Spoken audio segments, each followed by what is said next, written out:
It looks like I got the graveyard shift because it was very busy in here earlier. But presentation up. Okay, raise your hands if you run AdWords campaigns. Raise your hands, keep your hands raised if you use technology to automate those campaigns. Hey, a few of you. Today we're going to go through how you can, hopefully at the end of the talk, go away and automate your AdWords campaigns, or at least a couple of techniques that you can use to introduce some level of automation into your current campaigns. Start off with, who am I? I didn't know I was going to get such a grand introduction from Marcus, but my name's Daniel Gilbert. I run Brain Labs, which is a paid search and technology agency, so we specialize in this kind of stuff. I worked at Google on some of the systems that we're going to talk about today. Left 3 years ago, and that's taken me on an interesting journey, given me the privilege of working with some of the UK's largest advertisers, Domino's and Which, BBC Worldwide, just to name a few. So that's me. Just to take you through a brief history of technology and paid search. So when I asked, does anyone use technology for paid search? Probably what you thought I was talking about were third-party bid management tools like Kensho, Marine, DS3. They are what I would call the historical background to using technology. So they would look at your AdWords campaigns, analyze the return on investment that you're getting from certain areas, and adjust bids based on those different things. I'm probably doing them a disservice. There's far more complication that goes into it than simply doing that. But their algorithms are strong. They would look at different times of day, days of week, and try and optimize your campaigns automatically for you so that you can get the most out of your paid search. So that is what traditionally people would call paid search technology. And my verdict on those, which is very small at the bottom of the screen, is that these are great for a certain purpose, but they don't meet the needs of every single search marketer, particularly not savvy search marketers who want their own sort of customization around their own technology. Continuing along the theme of the historical background, the alternative to using one of those third-party, what I would call cookie-cutter solutions to the masses, is using the AdWords API. And that's difficult. You need a full-time developer pretty much to build anything, or historically you did. And physically it had limitations in that only certain people were allowed to use the API and you had to be accredited. It wasn't exactly an accessible way to start automating your AdWords campaigns. So it still has its use cases, particularly for back-end databases, that kind of thing, but really inaccessible, particularly for small businesses and particularly people that are just starting out thinking about how can I automate some of the workflows that I'm doing. Then something amazing happened. 2 years ago, year and a half ago, AdWords introduced something called AdWords scripts. Has anyone come across this? Great, 2 people. Well, this is just for you guys.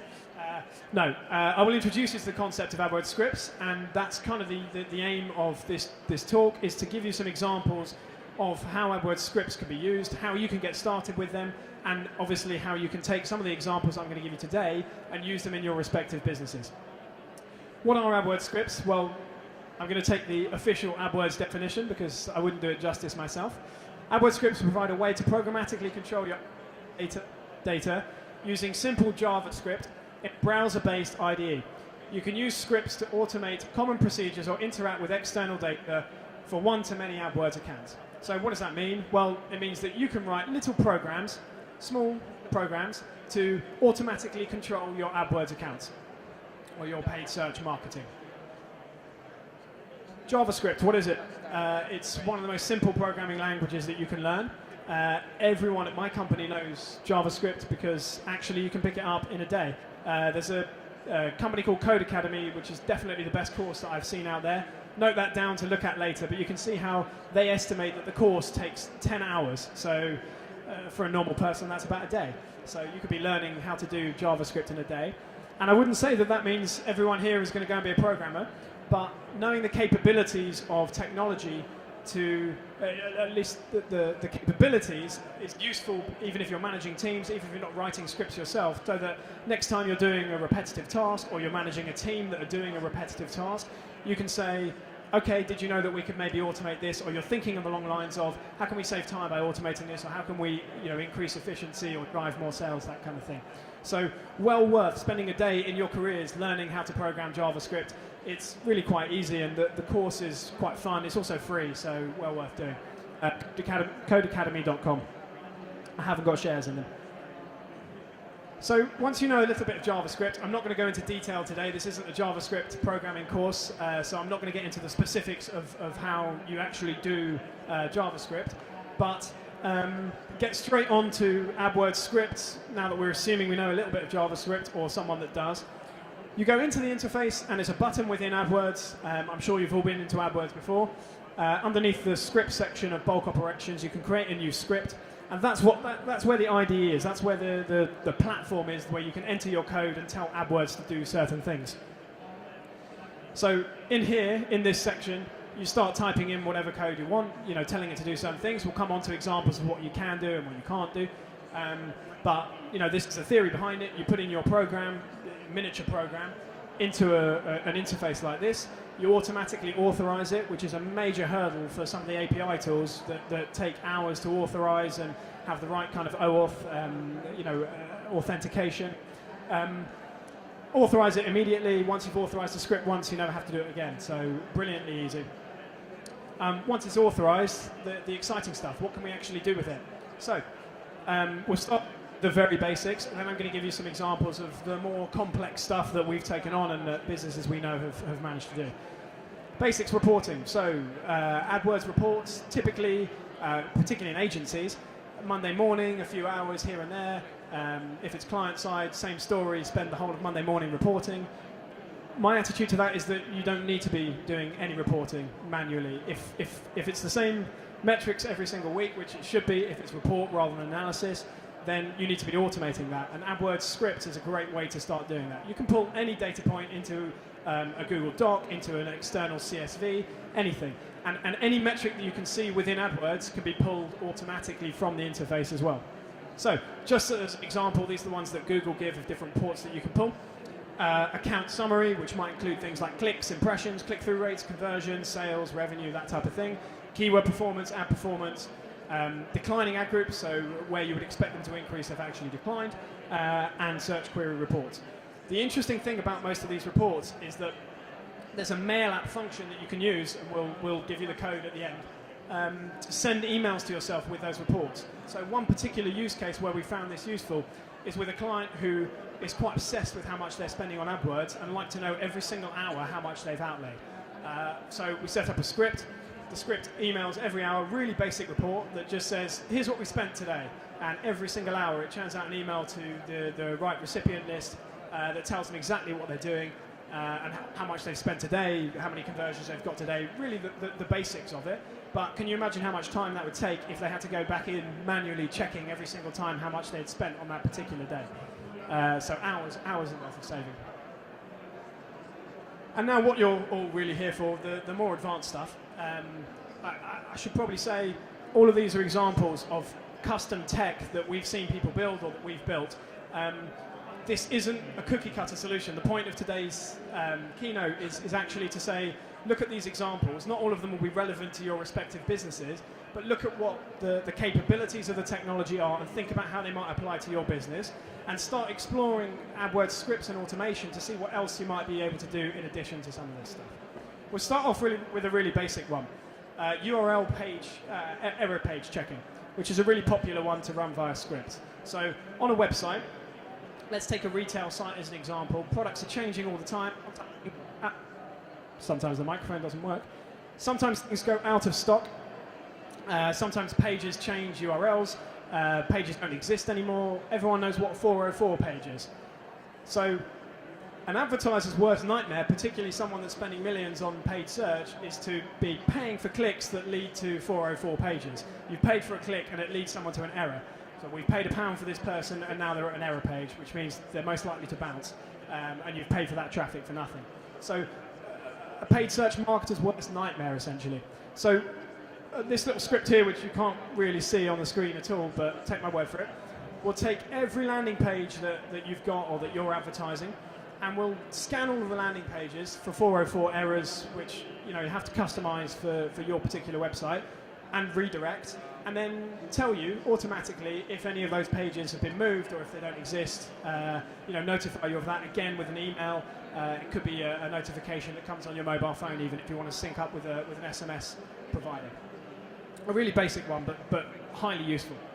Also, if your website goes down or crashes, this is particularly useful for that as well, and that does happen. An extension of that, and a slightly more advanced version of scanning landing pages, has to do with product depth. So I've taken a retail client here called Base Fashion who sell children's clothes. We found that when they're advertising generic products, if that product category is quite large and they don't have a large inventory on that page, it's very unlikely that they're going to be able to convert their visitors. So I've taken an example here of girls' socks. And you can see that when you land on the page, there's only one example that they've got of girls' socks, which are these little cute brown ones. But the majority of shoppers are probably not looking for brown socks. They might want to look at some pink socks and ones with frills, one with flowers, a whole variation before they're likely to buy, so to target that specific person. So they found that when they had not such good product inventory, they couldn't really sell anything. So a more advanced landing page scanning script will actually detect the number of products that they have on a page rather than is it a 404 or not, and feed that information back to the customer so that they can adjust bids on that basis. So in this particular example, Base Fashion get a notification saying you've only got one pair of girls' socks, you need to sort out your product inventory, or we need to pause this campaign because this will never sell anything. So just a small example. An extension of that, again with the retail client, don't worry, it's not all retail, is a complete integration with their back-end system. So analysing how much of a particular product they have in stock and using that data to adjust advertising campaigns. So what we might do is a retailer that's starting to run out of a particular product, the best thing for them to do is cut back on their paid search, because the last thing they want to do is spend money when they might actually be able to get the last couple of sales out the door via organic or via direct, any other traffic source that they don't have to pay for. And to the contrary, when they're full in on stock on a new product, they want to get those out the door quite quickly, so they would adjust their bids on the basis of stock inventory. This one's quite interesting. Another example of what you can do with AdWords scripts. So Kenshu Marine DS3 that we discussed earlier, they would make a maximum of 4 bid changes a day in any given 24-hour window. That's DS3. Kenshu Marine do 1 or 2. Domino's Pizza are extremely sensitive to different time periods. So their conversion rates will not be the same at 6 p.m., 7 p.m., 8 p.m., 9 p.m. or 10 p.m. They're totally different one by the other. So for them, and this doesn't apply to every business, again, this is just to give you an idea of what you can do. We have a script for them that is a custom ad scheduling tool that opens up windows for every single hour of the day so that they can set specific multipliers for that 7 p.m. window, that one that we know is going to be the busiest during the day, and can immediately cut things down after 10 p.m. because we know that really after that time we don't get that many orders or we don't convert at the level we'd expect to. So depending on how you look at it, 24 times more responsive than those third-party cookie-cutter solutions, which are great, as I say earlier, for their own specific purposes, but sometimes it's not quite enough for your specific business, and you need to go out and build your own kind of tech in order to do that. Things can get really advanced. The Domino's Pizza example is reasonably simple to set up, and actually all that code is available on our website for free as well. I'll share all the links at the end. Things can get really advanced. So Alpha Rooms are an online travel agency. They have an inventory of over 200,000 hotels, which is reasonably difficult to manage at any given time, particularly in the travel market, which is quite sensitive to changes in availability. So hotels can get booked up fully very, very quickly, and all of a sudden you don't want to be advertising that hotel, because if you're the person advertising it and no one else is there, you'll spend a lot of money on a hotel that's basically full up. So it's extremely responsive. It doesn't follow seasonality like an e-commerce product might. It doesn't necessarily mean that just because it sold out last year, it will sell out this year. It changes quite quickly. So using script, they were able to build a real-time bidding suite which changed their position based on data from the previous hour. So again, significantly more responsive for their specific needs than any kind of Kenshu Marine or DS3 could be. They, by virtue of what they do, would have to look at look-back windows. They would look back 30 days, 60 days, 90 days, 7 days, whatever it might be, whereas with scripts, you can use your data to respond in real time to the actual realistic market conditions. Even more exciting, and possibly my favourite. Has anyone changed bids ever based on the weather? Go you. Woo. When someone comes to your website, we know usually the IP address of the person that's visiting, so we know that that's quite common. There's some technology that you can install which also detects the weather, so it will take that IP, look at the location, and using the Open Weather API can look at what the weather is in that particular location, which is amazing. So, using that API and AdWords scripts, we're able to look at what the weather is for a given person and change either our ad copy, so our creatives, or our bids based on the weather outside. For a holidays client like Alpha Rooms, that's particularly interesting because nobody books a holiday when it's sunny outside. Everybody wants to book a holiday when it's raining, particularly when it's been raining for 7 days in a row. So if we can detect that it's been raining in your particular area, in your IP for 7 days, that gives us the facility to increase bids on the basis that we know you're more likely to purchase a holiday with us because you're miserable with British weather. You can see an ad text that we put in there to enhance that effect, is that you can actually change copy. So push that even harder. We know that it's raining where you are. Are you bored of British weather? Come and book a holiday now. Same goes for pizza deliveries. Is it 16 degrees outside? Order a piping hot pizza now. The type of stuff that can engage your customers and get them interested in your brand. Really cool. Social media, I imagine no one's been doing it either, but something really cool that you can do with social media, and there's loads of APIs out there that already do this, is detect brand sentiment for particular brands on Twitter and Facebook. So that information exists out there already, and there are plenty of services that can pull that in via Firehose.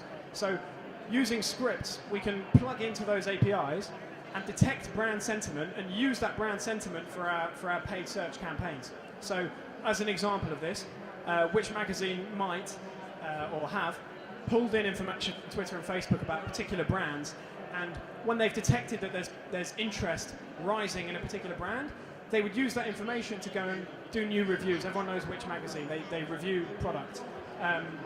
So they would use that information to go and review this new product that everyone's talking about. And conversely, if there's a product where we're picking up a lot of negative brand sentiment, what we can do with that, I'll take Canon cameras as an example, sorry if there's anyone from Canon cameras. If there's a lot of negative criticism about Canon cameras, we can pick that up and change our ad text to say, check out our reviews of Canon cameras before you buy. As in, warn the customer that there's negative sentiment and that if they come to Which first and analyse and read the reviews, they would know that they can save money before buying that Canon camera that's most likely to break. That's really unfair on Canon cameras, they don't break, but anyway. So another example there from social media. Penultimate example, and I hope I'm not killing you with examples, but there should be something for everyone somewhere in here. Lead-based bid models. So Chill.ie are the largest insurance broker in Ireland. They're kind of like a money supermarket in Ireland, and they run a call centre. So when there's 150 people in the call centre, and they're running TV campaigns and radio campaigns, and everyone's really busy, they don't really want to be spending £100 on an AdWords lead. It's the last thing they want to do when everyone's too busy to take the calls. On the other end of the spectrum, when there are 150 people in the call centre twiddling their thumbs without anything to do, they're willing to pay far more for clicks and leads to make sure that they keep the staff busy. And then, of course, there's everything else in between. So using scripts, we were able to plug in the number of people that were in the call centre and how busy they are, and use that information to bid for the right number of leads at the right time for the right hour, which is reasonably complex, and it might not be your first script or the first thing that you attempt, but just to show you the capabilities, how far you can take this to deliver leads at the right time. We call it a just-in-time model.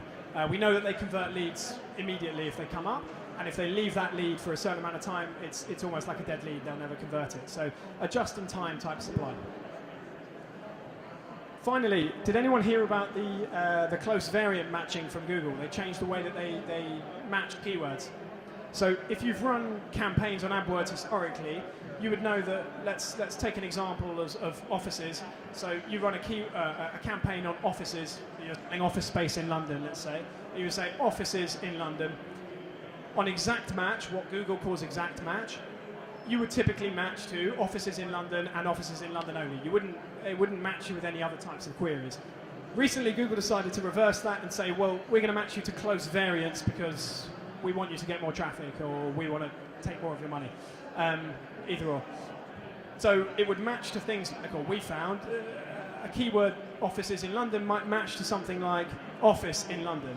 And as many of you all know, Office in London probably refers to the largest shoe retailer in the UK. Although not quite the largest. Office, you know, it's a shop, and actually it has absolutely nothing to do with offices or selling office space. So a horrible kind of extra traffic for people that don't really want it. But come back to scripting again, to AdWords technology, and you can overcome these issues. So a script that's publicly available now and published on Search Engine Land, it will basically look for all of the terms that Google considers close variants, as in Office in London rather than offices, and it will automatically add them as negative keywords. So return your campaigns to the historical default kind of exact match phase. So just a little bit, half an hour's worth of programming to fix a little issue that actually could have been 7% of total wasted traffic. That's it for today. Thank you very much. I will take questions if anyone's going to ask them. Just some resources if you do go away from today thinking, yeah, I can do some of this stuff in my own business. freeadwordscripts.com is excellent. Written by a guy called Russ Savage, and he's shared loads of the different things that he's done. The Brain Labs blog, which is our own site, we've shared pretty much all of the scripts that we've talked about today for free on our website. Search Engine Land, we've published a few on there as well. It's the best search publication out there. Optimizer, if you really, really don't want to code for yourself, then you can pay for some of their sort of custom scripts. And obviously the Google Help section is pretty much the best place to start if you want to go away and start learning about it. Thank you very much.